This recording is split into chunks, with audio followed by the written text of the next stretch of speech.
Alex had always loved exploring his grandmother's old house. One afternoon, while rummaging through the dusty attic, he stumbled upon a leather-bound book hidden among forgotten boxes and relics. The diary looked ancient, its cover worn and weathered by time.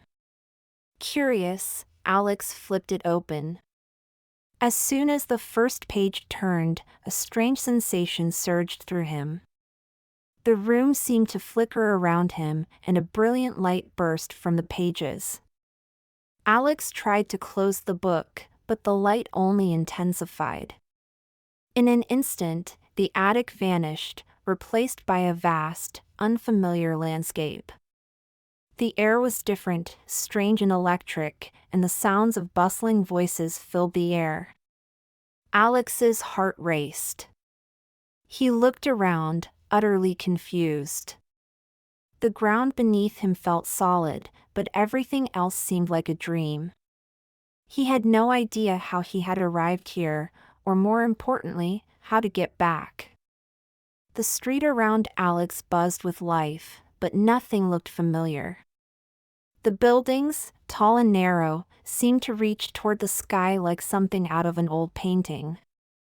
Horse-drawn carriages rolled down cobbled streets, their wheels clacking rhythmically, while pedestrians walked in long coats and top hats. The air had a distinct smell, a mixture of soot, wet stone, and something earthy, as if the city had a history buried deep within its foundations. Alex stood frozen, his mind racing. Was this a dream?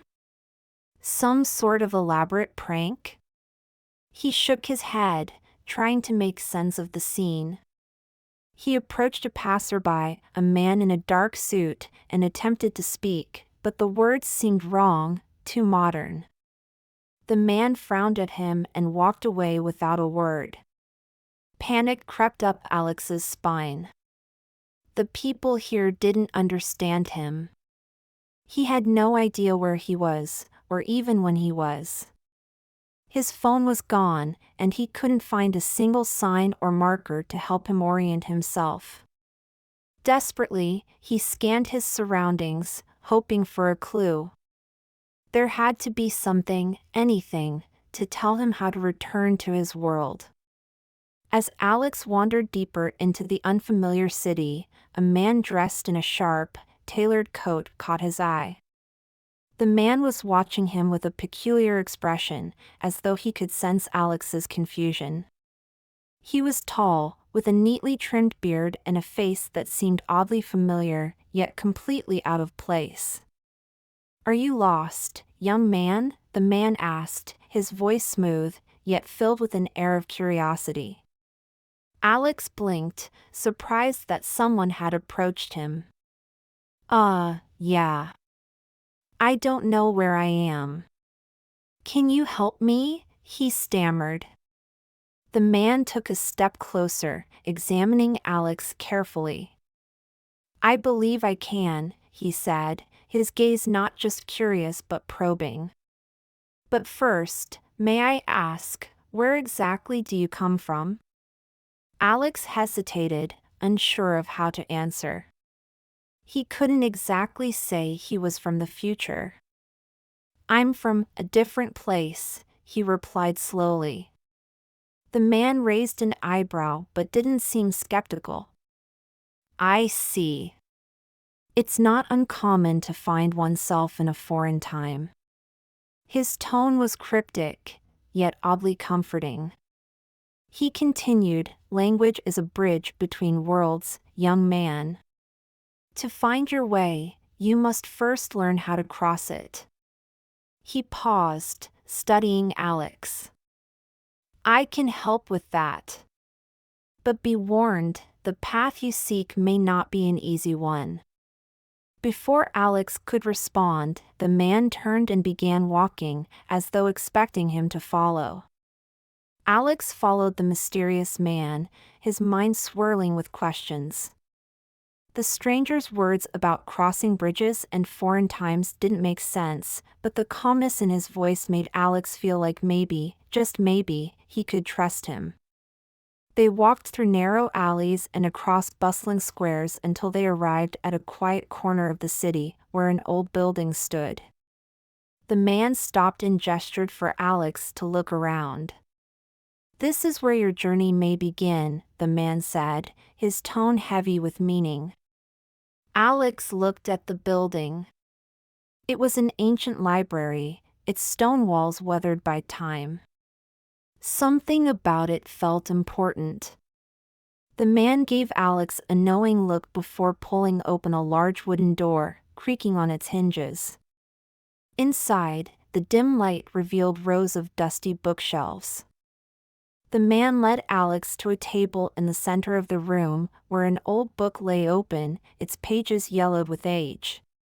He flipped through it, revealing a strange diagram and an intricate key drawn on one of the pages.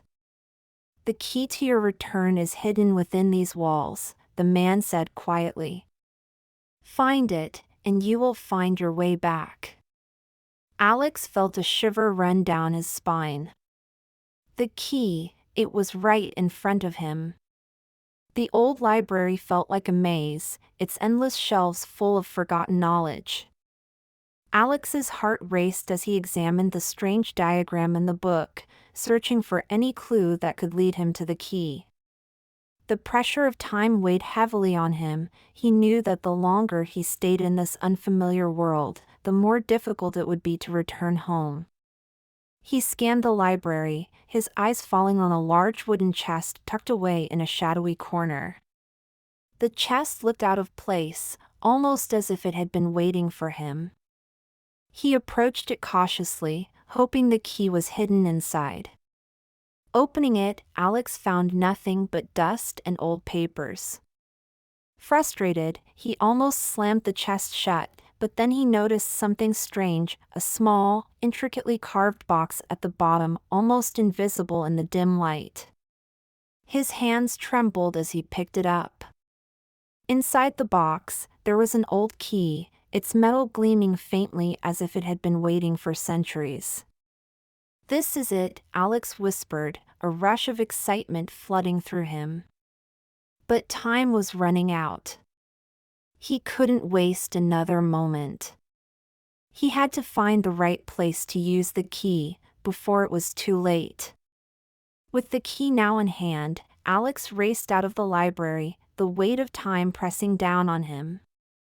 He knew the key was the answer, but the question remained, where did it belong?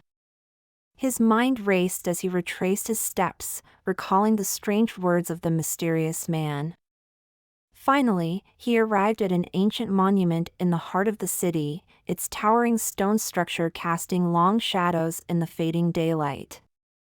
The key fit perfectly into a hidden slot within the monument's base. As soon as it turned, a pulse of energy coursed through Alex's body, and the world around him began to blur. In the blink of an eye, he was back in the attic, standing where it all began. The diary lay closed in his hands, and everything was quiet again. Alex took a deep breath, relieved. He had returned. And somehow, he knew he would never forget the lessons he learned along the way. If you enjoyed this story, subscribe to the channel and watch the next adventure to learn even more.